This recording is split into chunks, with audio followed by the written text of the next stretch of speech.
Bugun men pensiya olayotgan har bir inson, ayniqsa nogironlik pensiyasi, mehnatga layoqatsizlik bo'yicha nafaqa yoki sog'lig'i bilan bog'liq imtiyozlardan foydalanayotgan fuqarolar uchun juda muhim masalani tushuntirib beraman.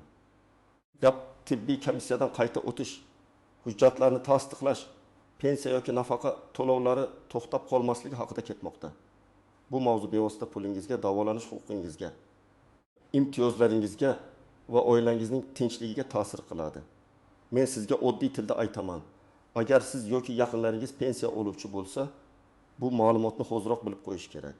Chunki ko'pchilik aynan bilmaganligi sababli vaqtida komissiyadan o'tmaydi. Kerakli hujjatni topshirmaydi. Keyin esa pensiya to'lovi vaqtincha to'xtashi, imtiyoz bekor bo'lishi yoki ortiqcha yugur boshlanishi mumkin. Kanalga hozirroq obuna bo'ling. Videoga like bosing. Chunki men bu yerda pensionerlar va oddiy fuqarolar bilishi shart bo'lgan muhim yangiliklarni sodda qilib tushuntirib boraman. Avvallari ko'plab pensionerlar tibbiy komissiya deganda faqat nogironlik guruhi bor fuqarolarni tushunar edi. Ya'ni inson birinchi, ikkinchi yoki uchinchi guruh nogironligi bo'yicha pensiya olsa, u ma'lum muddatdan keyin tibbiy mehnat ekspert komissiyasidan, ya'ni tamakdan qayta o'tish kerak bo'lardi. Agar nogironlik muddatsiz belgilangan bo'lsa, u odam odatda har yili qayta komissiyaga borish majburiyatdan ozod qilinar edi. Lekin amaliyotda vaziyat ancha murakkab. Bugun pensiya tizimi tibbiy ma'lumotlar, nogironlikni belgilash tartibi va elektron bazalar bir-biriga bog'lanib bormoqda. Endi ko'p hollarda davlat organlari inson haqiqatan ham belgilangan imtiyozga, nafaqaga yoki sog'lig'i bilan bog'liq yordamga haqli yoki haqli emasligini qayta tekshirishi mumkin. Bu degani hamma oddiy yoshga doir pensionerlar albatta majburiy tarzda komissiyaga chaqiriladi degani emas. Lekin sog'liq asosida pensiya yoki qo'shimcha to'lov olayotganlar, nogironlik muddati tugayotganlar, hujjatlarida nomuvofiqlik borlar, davolanish tarixida uzilish bo'lganlar albatta e'tiborli bo'lishi kerak. Men ko'p uchratadigan holat shunday. Odam 62 yoshga kirgan, pensiya oladi, lekin pensiyasining bir qismi avvalgi nogironlik holati, mehnatga layoqatsizlik yoki qo'shimcha imtiyoz bilan bog'liq bo'ladi. U kishi men endi pensionerman, menga komissiya kerak emas deb o'ylaydi. Aslida esa uning hujjatida tibbiy asos muddati tugayotgan bo'lishi mumkin. Shunday paytda tizim undan qayta tasdiqlashni talab qiladi. Agar odam vaqtida bormasa, pulni yo'qotmasligi mumkin, lekin to'lov kechikishi, qayta hisob-kitob cho'zilishi va ortiqcha asabiylashish yuzaga keladi. Ilgari ko'p jarayon qog'oz hujjatlar orqali yurardi. Poliklinikadan ma'lumotnoma qo'llanardi. Shifokorlar xulosasi yig'ilardi, keyin komissiyaga borilardi. Ba'zan odamda eski ma'lumotnoma bo'lardi. Shu bilan bir necha yil yurardi. Hamma joyda ma'lumot bir xil ko'rinmasdi. Pensiya jamg'armasi boshqa ma'lumotga ega, poliklinika boshqa, shifoxona boshqa, fuqaroning qo'lida esa boshqa qog'oz bo'lishi mumkin edi. Hozir esa elektron tizimlar kuchaymoqda. Davlat idoralari bir-biridan ma'lumot olishi osonlashmoqda. Shuning uchun insonning nogironlik muddati, tibbiy xulosasi, davolanish tarixi ro'yxatda turgan joyi.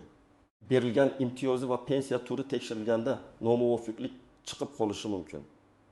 Masalan, bir joyda nogironlik muddati 2025 yilning may oyigacha deb ko'rsatilgan, boshqa hujjatda esa muddatsiz deb yozilgan.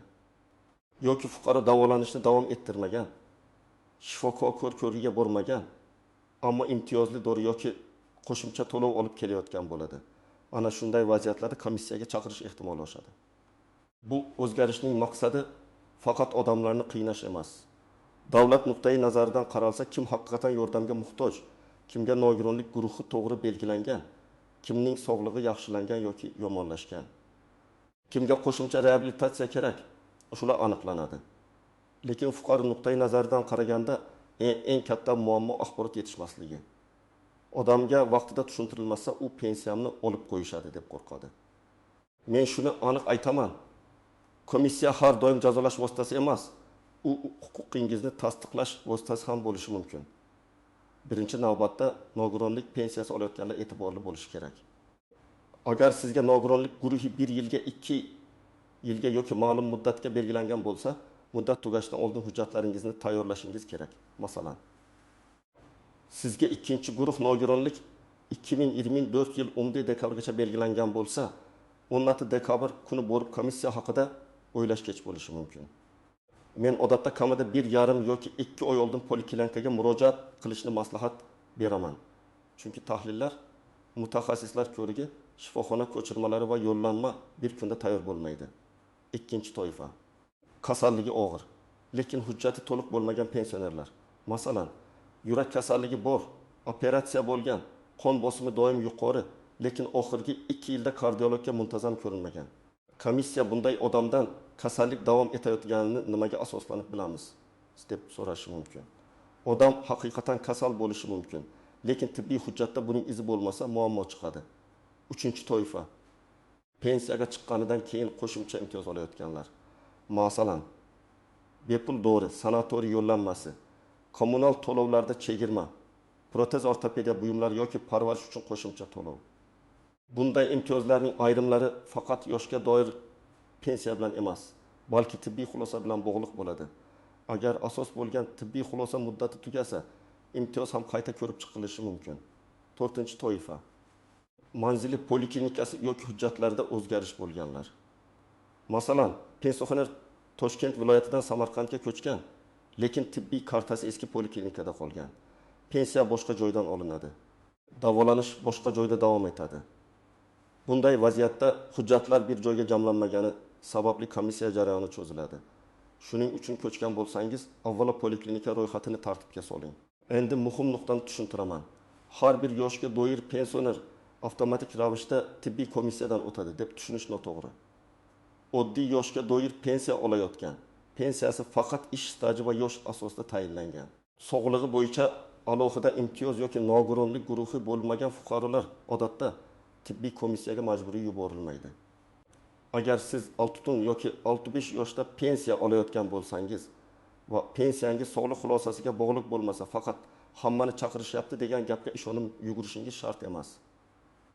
Muddatsiz nogironlik belgilangan fuqarolar ham har safar qayta komissiyadan o'tmasligi mumkin. Lekin bu yerda ham bir nozik jihat bor. Muddatsiz degani hech qachon hech kim tekshirmaydi degani emas. Agar hujjatlarda xato aniqlansa, soxta ma'lumot ehtimoli bo'lsa, fuqaro o'z guruhini o'zgartirishni so'rasa yoki sog'lig'i keskin o'zgarsa, qayta ko'rib chiqish masalasi paydo bo'lishi mumkin. Masalan, 3-guruh nogironligi muddatsiz belgilangan odamning ahvoli yomonlashib, 2-guruhga o'tish ehtiyoji tug'ilsa, u o'zi qayta komissiyaga murojaat qiladi. Shuningdek, tibbiy komissiya faqat pensiyani kamaytirish uchun ishlaydi degan fikr ham noto'g'ri. Ba'zan odam yillar davomida 3-guruh bilan yuradi, lekin kasalligi og'irlashgan bo'ladi. To'g'ri hujjat yig'ib, shifokor xulosalarini ko'rsatib, komissiyadan o'tsa, unga yuqoriroq guruh belgilanishi, qo'shimcha imtiyozlar berilishi yoki reabilitatsiya vositalari ajratilishi mumkin. Demak, komissiyadan qo'rqish emas, unga tayyorlanish kerak. Birinchi misol. 68 yoshli otaxon yurak xastaligi bilan 2-guruh nogironlik pensiyasi oladi. Unga guruh 2 yilga berilgan. Pensiyasi har oy deylik 1,8 million so'm atrofida. Otaxon muddat tugashini unutadi. Chunki pul kartaga tushib turgan bo'ladi. Komissiya muddati o'tib ketgach, tizimda hujjat eskirgani ko'rinadi. Natijada to'lov vaqtincha to'xtashi yoki qayta tekshiruvgacha kechikishi mumkin. Otaxon keyin poliklinikaga boradi. Kardiolog navbati, tahlillar, EKG, shifoxona ko'chirmasi, yo'llanma, hammasi vaqt oladi. Agar u 2 oy oldin tayyorlanganida bu muammo bo'lmas edi. Ikkinchi misol. 33 yoshli ayol oddiy yoshga doir pensiya oladi. Uning qo'shnisi barcha pensionerlar komissiyadan o'tarkan deb aytadi.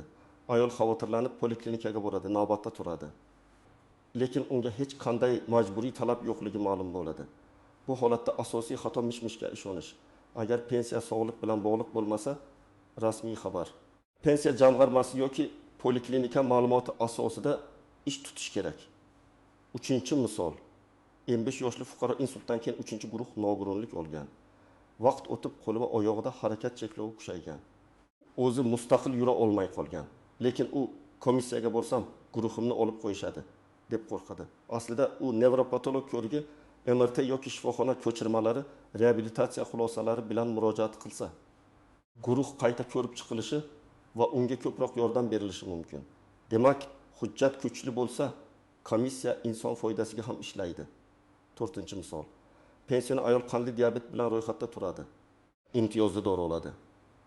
Lekin oxirgi yillarda tahlillarni vaqtida topshirmagan, endokrinolog ko'riga muntazam bormagan. Keyin dori ta'minoti yoki imtiyoz masalasi ko'rilganda undan yangilangan tibbiy xulosa talab qilinadi. Ayol kasalligini hamma biladi, lekin tizimda oxirgi ma'lumot eskirgan. Mana shu sababli men doim aytaman. Surunkali kasallik bo'lsa, yilga kamida bir necha marta shifokor ko'rigini o'tib kartangizda yozib qoldiring. Tibbiy komissiya masalasida eng ko'p tushunilmaydigan jihat muddatdir. Nogironlik xulosasida muddat bo'lsa, o'sha muddatni oddiy sana deb qarash kerak emas. Bu sizning keyingi huquqingizni tasdiqlash uchun oxirgi chegaradir. Agar hujjatda 2026 yil 20 martgacha deyilgan bo'lsa, tayyorgarlikni yanvarda boshlash ma'qul. Chunki ayrim tahlillar muddati cheklangan bo'ladi. Ba'zi tahlillar komissiyaga yaqin vaqtda olingan bo'lishi talab qilinadi. Shuning uchun juda erta hammasi topshirib qo'yish ham to'g'ri emas. Juda kech qolish ham xavfli. Yana bir nozik holat davolanishdan bosh tortish. Ba'zi pensionerlar men baribir tuzalmayman deb shifokorga bormaydi. Lekin komissiya insonning kasalligi davolanish va funksional cheklovini hujjat orqali ko'radi. Agar tibbiy kartada 2 yil davomida hech qanday yozuv bo'lmasa, komissiyaga kasallikning hozirgi holatini isbotlash qiyinlashadi. Shifokorga borish faqat dori olish uchun emas, huquqingizni hujjat bilan mustahkamlash uchun ham kerak. Yana bir xatolik faqat bitta shifokor xulosasiga tayanish. Masalan, bel umurtqasi kasalligida faqat terapevt yozuvi yetarli bo'lmasligi mumkin. Nevropatolog, travmatolog, MRT natijasi, davolanish ko'chirmasi, harakat cheklovi haqidagi ma'lumot kerak bo'lishi mumkin. Yurak kasalligida kardiolog ekso, statsionar davolanish hujjatlari muhim. Qandli diabetda endokrinolog, qondagi shakar nazorati. Asoratlar bo'lsa, ko'z shifokori, nefrolog yoki jarroh xulosasi kerak bo'lishi mumkin. Ba'zi odamlar tanish orqali hal qilaman deb vaqtni boy beradi. Men bunday yo'lni maslahat bermayman. Chunki elektron tizim kuchaygan sari har bir xulosa, har bir sana va har bir asos ko'rinadi. Eng ishonchli yo'l qonuniy, to'liq, tartibli hujjat bilan borishdir. Agar haqingiz bo'lsa, hujjatlaringiz ham shuni ko'rsatsin. Endi nima qilish kerakligini bosqichma-bosqich aytaman. Birinchi navbatda pensiyangizning turini aniqlang. Siz yoshga doir pensiya olyapsizmi? Nogironlik pensiyasimi? Boquvchisini yo'qotganlik pensiyasimi yoki qo'shimcha tibbiy imtiyoz bormi? Shuni biling. Buni pensiya jamg'armasi bo'limidan, may tokka kutuvuz orqali yoki mahalladagi mas'ul xodimlardan aniqlashtirish mumkin. Eng muhimi, falonchi aytdi degan gap bilan emas, rasmiy manba bilan ish tuting. Ikkinchi qadam, tibbiy xulosangiz muddatini tekshiring. Qo'lingizda nogironlik ma'lumotnomasi, TMMK xulosasi yoki boshqa tibbiy hujjati bo'lsa, undagi sanaga qarang. Muddatsizmi yoki ma'lum muddatgami aniq biling. Agar muddat yaqinlashgan bo'lsa, bugunoq oilaviy poliklinikaga boring va uchastka shifokoriga komissiyadan qayta o'tish uchun tayyorgarlik ko'rmoqchi ekaningizni ayting. Uchinchi qadam, tibbiy kartangizni tartibga keltiring. Qaysi kasallik asosida nogironlik yoki imtiyoz olingan bo'lsa, o'sha kasallik bo'yicha oxirgi ko'riklar, tahlillar, shifoxona ko'chirmalari, operatsiya hujjatlari, dori-darmon tavsiyalari, reabilitatsiya natijalari jamlangan bo'lishi kerak. Agar hujjatlar uyda tarqoq yotgan bo'lsa, ularni papkaga soling. Har bir hujjatda ism, familiya, sana, muassasa nomi va shifokor xulosasi o'qilishi kerak. 4-qadam, mutaxassis shifokorlardan xulosa oling. Faqat terapevt emas, kasalligingizga mos shifokor ko'rigi zarur. Yurak bo'lsa kardiolog, asab tizimi bo'lsa nevropatolog, suyak bo'g'im bo'lsa travmatolog yoki ortoped. Ko'z bo'lsa oftalmolog, diabet bo'lsa endokrinolog, buyrak bo'lsa nefrolog. Komissiya umumiy gapga emas, mutaxassis xulosasiga tayanadi. 5-qadam, yo'llanma masalasini aniqlang. Odatda fuqaro o'zi to'g'ridan-to'g'ri komissiyaga borib, meni ko'ringlar deb kira olmaydi. Avval poliklinika kerakli tekshiruvlarni o'tkazadi. Shifokorlar xulosasini tayyorlaydi. Keyin belgilangan tartibda TMM yoki tegishli komissiyaga yo'llanma rasmiylashtiriladi. Shuning uchun jarayonni poliklinikadan boshlash eng to'g'ri yo'l.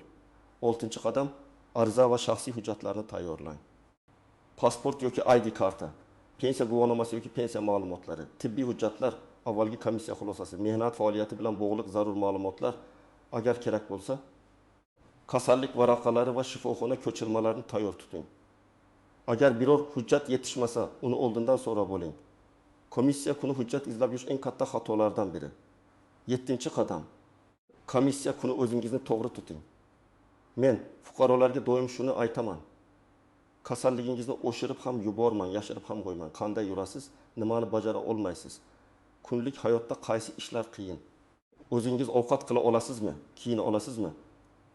Dori ichish va shifokorga borishda kim yordam beradi? Bularni aniq ayting.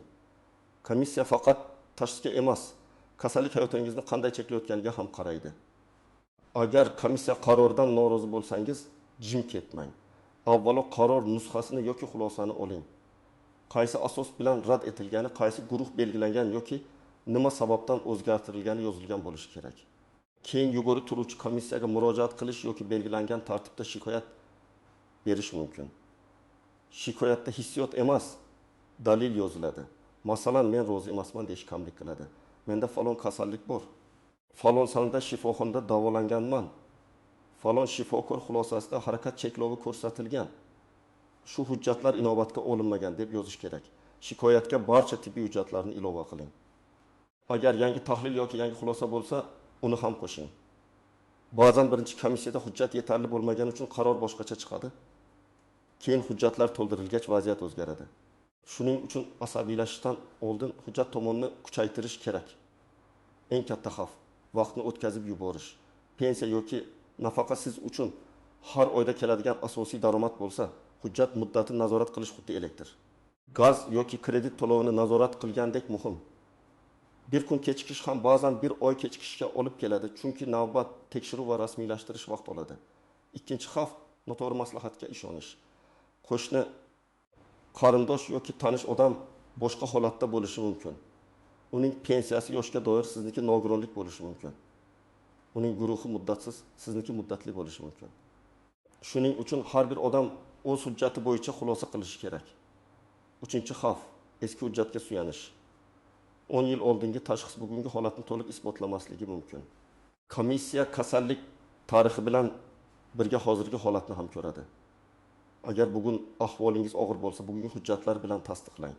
Agar shifoxonada davolangan bo'lsangiz, chiqish ko'chirmasini yo'qotmang. Agar operatsiya bo'lgan bo'lsangiz, operatsiya bayonnomasi va keyingi davolanish tavsiyalarini saqlang. 4-xavf oiladagi yaqinlar befarqligi. Ko'p pensionerlar yoshi katta bo'lgani uchun hujjat ishlarini o'zi eplay olmaydi. Farzandlar esa oyimning pensiyasi tushyapti-ku deb e'tibor bermaydi. Keyin to'lov to'xtasa yoki komissiya kerak bo'lsa, hamma shoshiladi. Men farzandlarga ham murojaat qilaman. Ota-onangizning pensiya turi, nogironlik muddati, tibbiy hujjatlari qayerda ekanini biling. Bu hurmatning amaliy ko'rinishi. Demak, tibbiy komissiya masalasida eng muhim qoida shuki, vahima qilmang, lekin beparvo ham bo'lmang.